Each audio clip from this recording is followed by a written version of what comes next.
Welcome to In the Garden with Margie. Today we're going to talk about pH levels of your soil. Although all the nutrients in your soil are important, one of the most important aspects of soil nutrient is the pH. Soil pH is a measure of how acidic or alkaline your soil is. Values below 7.0 indicate acidity, and values over 7.0 indicate alkalinity. The author of the Vegetable Gardener's Bible, Edward Smith, shared a powerful story in his book where he talked about a new garden he and his wife had started. He said it was the worst garden he ever had. He said his seeds barely germinated, and those that didn't do well. His tomato plants only grew to 9 inches and produced no fruit, and his corn only got to a foot tall. He said his soil looked great though, but when he tested his pH, it was only 4.5. There seems to be only one vegetable that likes it that's acidic. Most prefer it around 6. So if you could keep your soil pH between 5.5 and 6.5, you'd generally be pretty safe.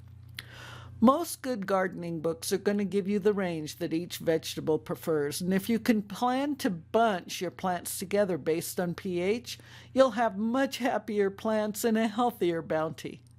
So it's worth getting a pH meter to check your soil. Mine tests for several things, actually, for not only pH, but for moisture and for light. All you do with your meter is make sure it's set for the right measure and stick it in the ground. Once you have a number, what happens if your soil is too acidic or alkaline? If your soil is too acidic, you'll want to correct it in the fall.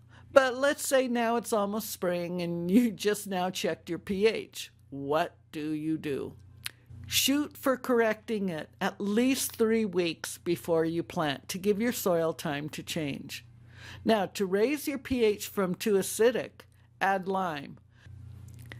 Examples are calcitic or dolomitic limestone, as well as wood ashes.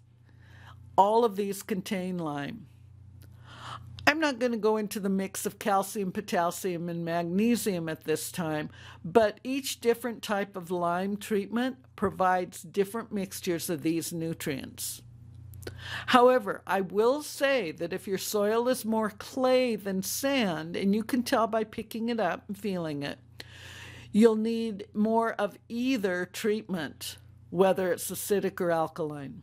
Also, when you spread your treatment, because of the small dusty particles, you should consider wearing a mask.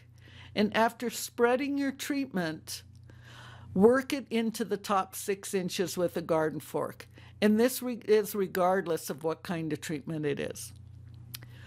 What if your soil is too alkaline? This means that your pH is too high and you need to add an acidic treatment.